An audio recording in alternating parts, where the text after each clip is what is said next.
What's up, you big, beautiful Madridistas? It is time to discuss Real Madrid's win over Celta Vigo in a wild, chaotic game at the Bernabeu to advance to the Copa del Rey quarterfinals. But first, a quick reminder, you have less than 2 weeks now to order these beautiful Hey Jude shirts. The iconic Jude Bellingham celebration. These will be on sale until February 1st. Until then, get your copy of this beautiful shirt, because after that, after February 1st, it will cease to exist, taken off the shelves forever. These were designed by Finn, my favorite shirt that he's designed so far. As you guys know, our resident cartoonist Finn, he is a magician, he's a genius. He designed these. They are on sale until February 1st and February 1st only. That's the last day. If you are interested, the link is in the comments. The link will also be in the show notes. And with that being said, we got a lot to discuss in a very short amount of time. So why don't we get to it? Real Madrid beat Celta Vigo. Not as comfortable as we were hoping, but they get the job done. Let's get to it. Nice article in the Managing Madrid blog. Wonderful lads that do a great job there. And worth reading about that man there. Karim Benzema needs to rest. Times ended up almost looking like a 6-3-1. Some very good writing about that on the Managing Madrid website. First-rate podcast as well. Of course, Fede Valverde was a huge part of the equation.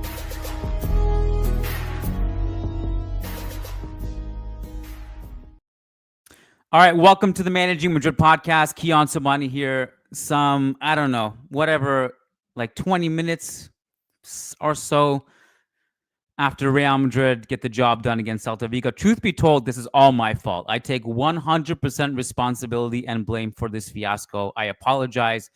I come forth today with humility to tell you that when it was 2-0 and the game looked done and dusted in the 83rd minute, like just before Camavinga made that mistake, I thought to myself, you know what? I'm just going to log on early. I don't want to have a long night ahead of me. I got a lot to do tonight. I'm going to log on before the game even finishes, tell you what I think happened, analyze it, shoot the shit with you guys a little bit, hang out with you guys, and then call it a night. And then Camavinga makes the mistake. Not a great week for Camavinga, that's for sure. And we concede. And then we concede again in the 91st minute. Marcos Alonso scores the penalty after Raul Asencio gives away a PK. And I just couldn't believe in that moment that this had gotten to extra time. Shocking. But nevertheless, Real Madrid wins 5-2. Where have we seen that scoreline before? Somehow it was like a cruel scoreline to win by, because it just reminded us of what happened just a few days ago against Barca. But nevertheless, I'll give you my quick analysis. It's not going to be a long one, but I will kind of just go quick fire and give you my notes and my thoughts. First off, I'll start from the top. The starting lineup had a few changes. So we had Brahim Diaz slot in. We had Raul Asencio coming in at center back. And of course, Rudiger stays a center back partner. He doesn't get rested. Tchouameni gets shifted to the DM position. Then you had Modric and Ceballos on either side of him. Fran Garcia comes in for Fran Mendy. And it kind of looked like to me a team that is wounded. And I don't know about you guys, but when I was watching the team play, you could tell there was just something missing in this. There was the team kind of lacked spark, and they had full control of the ball. They had a ton of possession, and it just kind of looked like they weren't playing with the same, kind of bounce in their step that we expect a team like this to play with. And I'm sure the Clásico loss obviously had a little bit to do with that. And by a little bit, I mean a lot. I mean, coming out of that game, the way you got destroyed, I'm sure zapped a lot of people's confidence. Apart from Mbappe, who continues this trend of looking really good. And when he's operating at this level, he's really fun to watch. Just his kind of moments of ingenuity to find space. His confidence in dribbling has gotten way better to what we know peak Mbappe is. Took his goal beautifully, that ball carry sequence. And the goal that Vinicius scored, of course, Mbappe was in large part the architect because he drops his shoulder, cuts it back, plays that great ball to Brahim, and Brahim finds Vinny. Brahim should have probably had a couple of assists in this game, but you know, look, the team controlled most of this game. Probably Celta got unlucky not to have been given a penalty on that Lunin just before that Mbappe goal. That Lunin probably committed a foul there. He did get the ball first, and then he did make contact. I've seen, just to be clear, because there was a lot of people I saw saying that he got the ball, therefore no penalty kick. I've seen this narrative come out quite a bit. Guys, please just read the rules. The rules state it does not matter if you get the ball first. There's this misconception that if you get the ball first, it's automatically not a foul. That can be the case, but if there is a foul at any point during the challenge, whether it's before you got the ball or after you got the ball, if you fouled him, you fouled him. Doesn't matter if you got the ball first. I'd have to see it again, and there's a few replays that show that maybe he was looking for contact, but I thought it was a penalty, unless an angle comes out and proves me wrong. Until that point, I thought Celta got a little bit unlucky, but nevertheless, Real Madrid dominated for the majority of this game, at least with the ball. Just a couple of sporadic notes now, and I'm kind of just going through it. And we'll start from the back line. Lunin, for the most part, did his job. Not really much he could have done on the penalty. And on the first goal we conceded, he was left hung out to dry by his defense. Celta pressed pretty aggressively for stretches of the first half, and they dared Lunin every time he had the ball to play the long ball. And sometimes that worked. And actually, for the most part, that did work. Celta did get the ball in some good, dangerous areas. But Lunin was fine. He did make a couple of really good saves. Also had this one play in the first half where Celta nearly break. Borja Iglesias getting on the end of it, and Lunin comes and snuffs it out off his line. I'm starting basically from back to front here. Lucas Vázquez, to me, continues to be disappointing. And I get it. Like, Lucas had this segment that did the rounds on social media the other day where he said it's not his fault. He's being asked to play as the team's right back. We can't get mad at him because he's trying hard. And he shouldn't be on the field in the first place. And I actually agree with that. I agree with the take. And I don't think he was any better today. And if you look at like how narrow he was playing on defense, there were a couple of times where he just left Eli Shmoriva wide open on the wing. There was just before Raul Asencio committed the penalty in the second half, there was one play where Bamba just absolutely cooks Vázquez, and he continues to be a huge liability at the right back position. And then Asencio comes over and cleans that up and wins it. Sure, you don't have to blame Vázquez if you don't want to. And of course, there were plenty of whistles. Oh, by the way, I should have started with that. The whistles at the beginning of the game, in my opinion, are justified. Seen a lot of opposing fans think it's embarrassing for Real Madrid fans to do that, to whistle the team as they're coming out and calling them spoiled.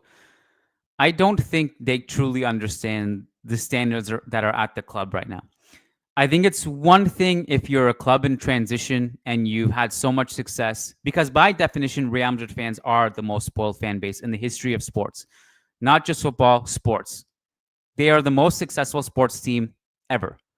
So by that nature, we win the most out of anyone, and therefore we should have the least amount to complain about. I actually get that part.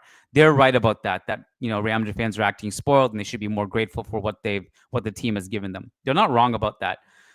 But I do think there's a difference between if a team like Real Madrid is going through transition and they're trying their best, and maybe it's not like a star-studded squad, but when you have clear issues of effort, of just putting up a fight in general, losing that badly to your rivals. And it wasn't just the rivals. And I tried to warn Diego about this on the Churros podcast we did today. And one of the things that you guys do get carried away with is when you beat Real Madrid really bad, you think that you've won some kind of trophy. And what I mean by that is it's not that I want to discredit them, but it's not just Barca doing this to us. It was Liverpool, it was Milan, and there have been so many games where we just played poorly. So it's not just a Barca issue. Barca exploited it the worst because they're the best team out of all that bunch. Bar maybe Liverpool, who are also playing really great. With that being said, when you see how expensive this roster was, when you see the names on the team sheet, and you also see the lack of effort by some of the best, highest paid players of the team, it's completely fair to let the players and the club know that you're not satisfied. I have no issues with the fans booing. I should have started there. That was a talking point. Going back to Lucas Vazquez, because they obviously booed Lucas Vazquez as well, in addition to the whole team. The loudest boos when the announcer was announcing the players was Tchouameni, but also Fran Mendy and Carlo Ancelotti. Those are basically the four that got it the worst from the fans. If it's true that Vazquez, it's not his fault, and he shouldn't be playing there, well, that's the point. He shouldn't be playing then. And why not give reps to either Lorenzo Aguado or Jesus Fortea? That part I still haven't gotten yet. Moving on to Raul Asencio, I want to be completely fair to him, because I think when people judge him now, they're going to think about the penalty he conceded. I'm just here to remind you guys that when young players are starting their Real Madrid career, and we've been asking someone like him to be on the field and not benched because he didn't deserve that, it's because it was for a reason, right? The reason was because he was really, really good, really promising, plays with heart, has a great concept of defensive awareness, good, strong challenge. He's press resistant, long-range passing. Oh my God, that pass to Mbappe he had in the first half, lights out. He's so promising. So if he makes a mistake that leads to a penalty, which leads to Celta equalizing the game just before regulation, the 90 minutes are up, that doesn't all of a sudden make him a bad defender who needs to be benched. I just want to make that clear. And I don't know if anyone is actually thinking this way, and it's not really directed to the fans listening. It's more of a general point. These are called growing pains. Players make mistakes. Young players play mistakes. Lest we remind you that a lot of these memes comparing him to Sergio Ramos himself, it took him a good 6 years to become Sergio Ramos. And in those 6 years, his career was filled with mistakes. So we don't all of a sudden tear players down who make mistakes, especially if they're young and they're just getting their foot in the door. Raul Asencio had a great game. It was unfortunately he committed that penalty. You live, you learn, you move on. So that's something I wanted to point out. Fran Garcia. Say what you want about him, because I've been vocal and on record that I don't think he's a Real Madrid level left back, starting left back. And when I say that, I'm obviously comparing him to, fair or unfair, to players like Marcelo, Roberto Carlos, Jose Antonio Camacho, players who have played there in the past who have been very serviceable, like Gordillo, like Fabio Coentrao, etc. He doesn't need to be at that level. I think if he's a squad player and he comes in and out and fills good minutes, I think he's more than capable of doing that. And say what you want about his abilities. What I like about him is that he's relentless in attack. He's always providing an overload. He's always trying to be proactive and getting a cross in. He enters the final third more in 1 minute than Fran Mendy does in one season. And he's a fighter on defense. I mean, I think there's this conception that he can't defend. But if you watched him at Rayo Vallecano, that wasn't the case. He was a very good defender, and he fights like hell. I liked his fight today. I liked his performance overall. And everything is relative. So I like what he brings to the table. And I think he deserves also getting more minutes at left back position. Again, I'm not saying it's ideal. I'm not saying that he's Marcelo, but everything is relative. And I think you kind of have to maximize the strengths of the squad right now. Danny Ceballos. I think there's a case that he should be on the field in the post-Kroos Modric era. We said it even when Kroos and Modric is still here, but when Kroos was here, there were games where neither of Kroos and Modric could be on the field, and the game was begging for Danny Ceballos because his profile is that he's a progressive passer, he's a fighter on defense, he's very good at pressing. I think he should be on the field just for his defense and his verticality alone, and his energy. He just brings great energy to the lineup. Aurelian Tchouameni, much better. Obviously, this is his best position. And now I think part of it is that because I actually like him at center back in general, I don't think his issues were that he was playing out of position or not, because he had some shockingly bad performances at DM. Meanwhile, he actually had some great performances at CB. Not this season, but I mean, just more of a general point. Last season, he was great at CB, actually saved us in Leipzig in that game for his defensive performance at CB. But of course, his natural position is the six, and he's supposed to be an anchor. He's supposed to be someone who protects zone 14, takes care of the ball, progresses the ball. We also had highlighted him as someone who is going to be really important in the post-Cruz era as a ball progressor from the anchor position. Much better today. I think bar two moments where he was a little bit careless on the ball, which led to Celta breaking the other way. And one moment in the first half where his defensive positioning wasn't good and Celta got him behind. I know those are three instances I named, but for the most part, he was very good today. I liked his performance. Yeah, I'm so all over the place that I just took a glance and I saw that there is over 100 comments, which obviously I can never check in a time like this. But I do see that there's 2 super chats highlighted, so I will take those in a second. And I'm going to be kind of flipping through Carlos post-game quotes as they come in. I think he's speaking second tonight because the game's at the Bernabeu. I know I kind of mentioned Mbappe at the top. Loved it.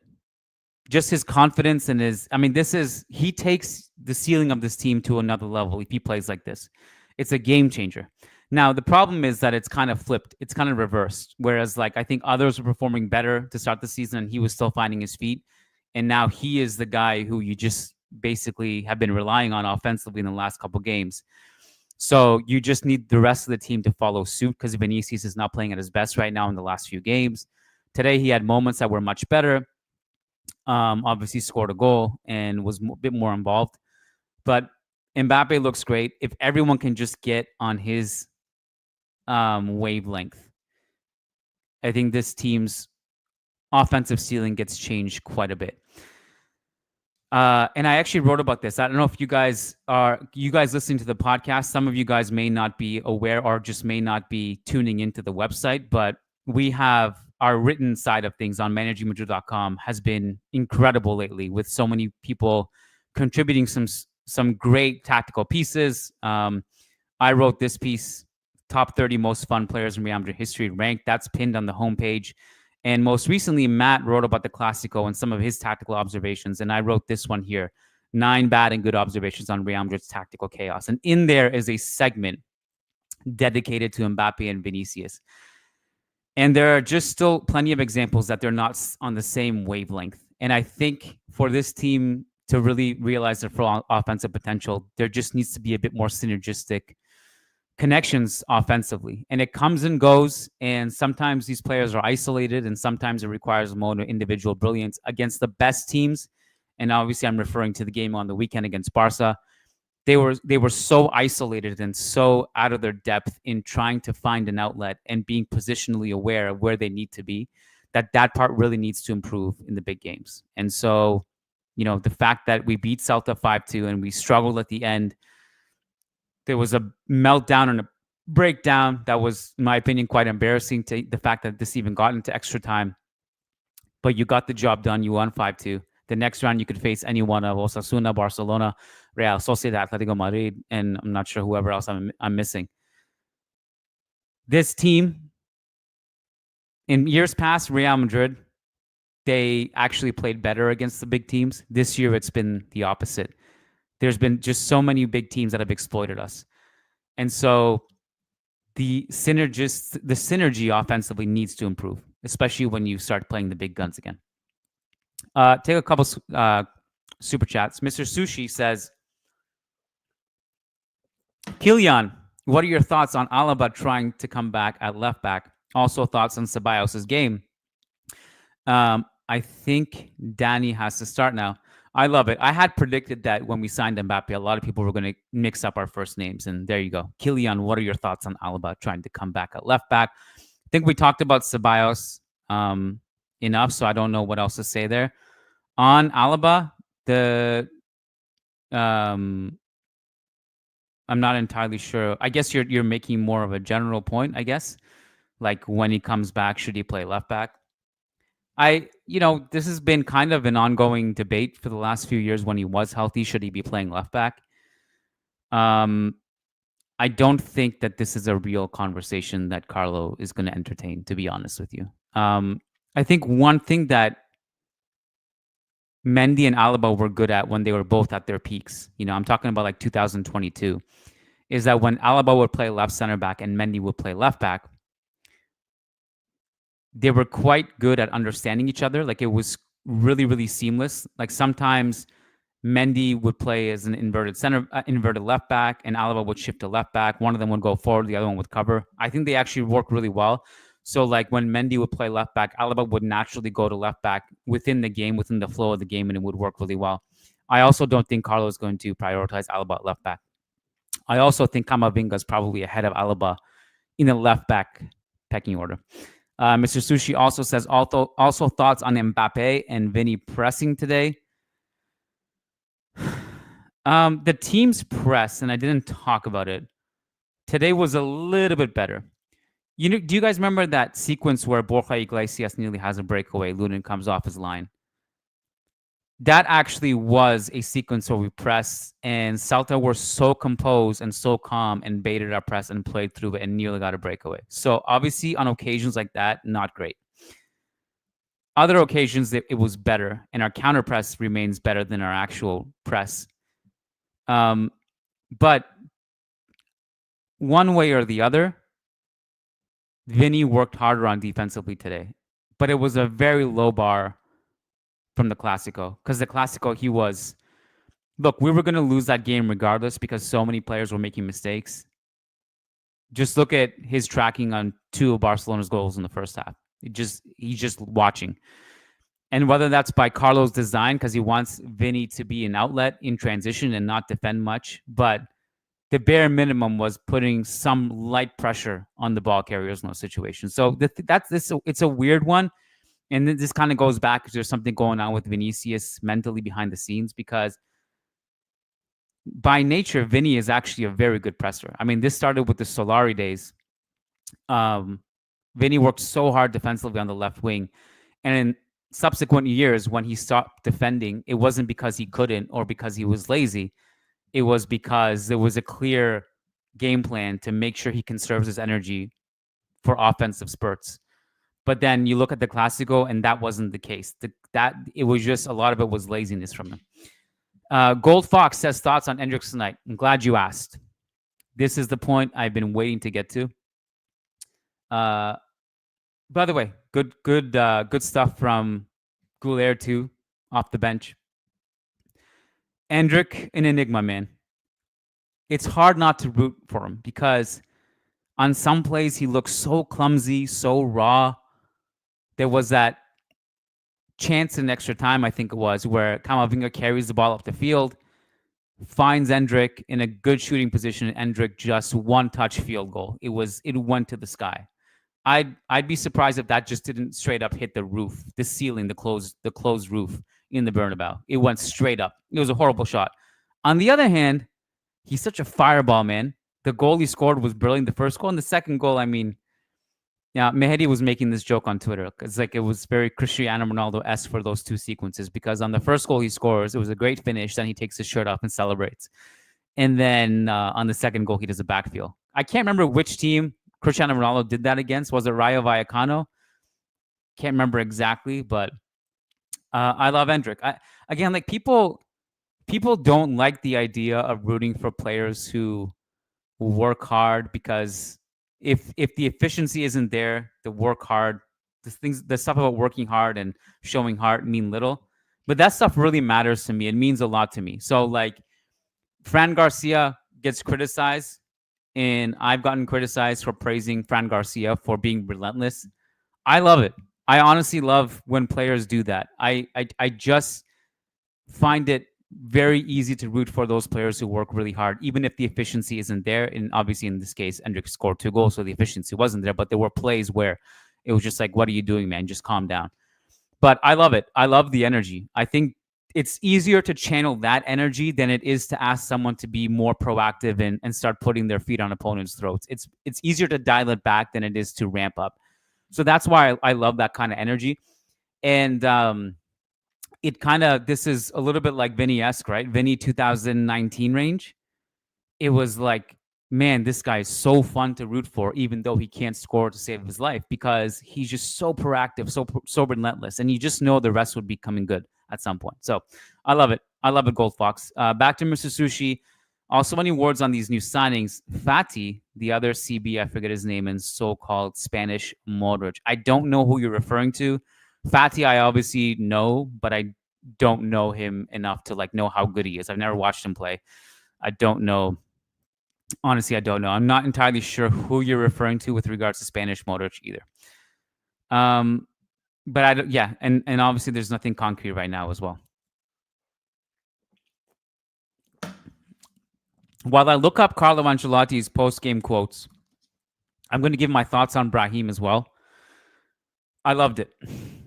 I love Brahim's performance. Were there times where the ball just kind of gets stuck in his feet and he loses it? Yes. Were there times where he gave the ball away? Yes. Were there also just moments of brilliance and an insistence to move off the ball, get in the right half space, combined with Luka Modric, get an assist? I didn't check at full time, but at some point in the second half, I checked, and he already had 4 key passes, 3 big chances created. I love the energy. Again, going back, this is the theme of the podcast today. I love the energy.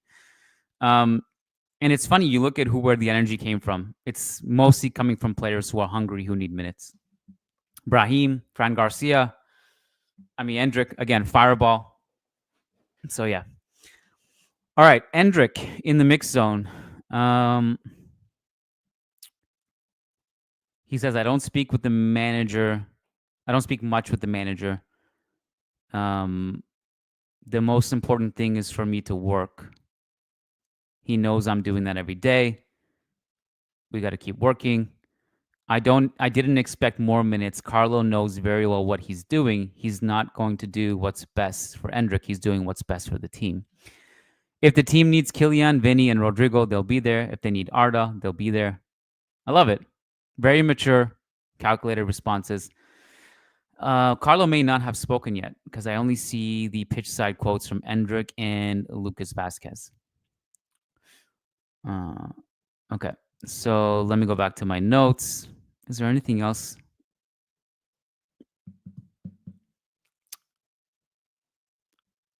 Just one more point on Mbappe, because I think we spoke about every other player in the starting 11. Oh, and Camavinga. We'll do Mbappe and then Camavinga. Just one note about Mbappe. I thought one of the things that was really encouraging to me is how dynamic he looks off the ball. Quick pass and move, sprinting into different zones. Again, it's just his body language is just wildly improved since the beginning of the season. Eduardo Camavinga. As you guys know, I've been a huge proponent of him getting into the starting lineup, that he should be in the same conversation as Mbappe, Vinny, Jude, Fede when it comes to starters. Obviously, it has not been a good week for him. Had multiple mistakes in the Clásico. He came in and almost single-handedly, as harsh as it sounds, got Celta back in the game because, I don't think Celta gained that kind of momentum to actually score a second if they don't score a first out of nowhere. And the first goal was gifted to them by Eduardo Camavinga. Something is off with him in this past week. And I think it really hit me actually out of all times, out of all the mistakes, which was like the smallest mistake he made, was after he made that pass and Celta score. He had a situation where he had the ball on the left wing and he has the ability to carry the ball, and ball carrying is his bread and butter. Like, he's one of the best in the world at doing that. And he just looked a little bit weak and he just got kind of nudged off the ball. He didn't look confident. So I have full faith in the ability of Eduardo Camavinga in bouncing back and getting back to his best and actually becoming even better than what we've seen, because he's so young. He has not hit his peak yet. It's been a bad couple games. But for the most part this season, I think he's been great. But it's true, it's been a poor week from him. So there you go. I mean, reading into the Barca game is really tough because almost every single player was bad against Barca. But today, instead of making amends, he had a shocking cameo off the bench. I don't know if I'm going to wait for Carlo to take the podium. And if you already did, I guess just keep it locked on managingmadrid.com. Sam Leverage is covering that one as press. So we'll see what gets tweeted out and what gets posted on the website. Guys, thank you for hopping on. A cool 30 minutes post-game content for you guys. I wanted to give a thank you to all of our members. We got a good 200 new members just from the Classico alone. Welcome to the family. Thanks for joining the Classico post-game show, and I hope you guys enjoyed the bonus content the day after with Lucas as well. And I know Real Deal Pods, so Sid is releasing something today or tomorrow, and then we'll be back this weekend. Who are we playing this weekend? Do we know? Las Palmas. Tricky one. It's also a Sunday early kickoff. Don't love the early kickoffs against a pretty good opponent that can punch above their weight. Keep it locked on the website, managingmadrid.com, for further analysis. Thanks for stopping by, guys. I appreciate you guys. Hala Madrid.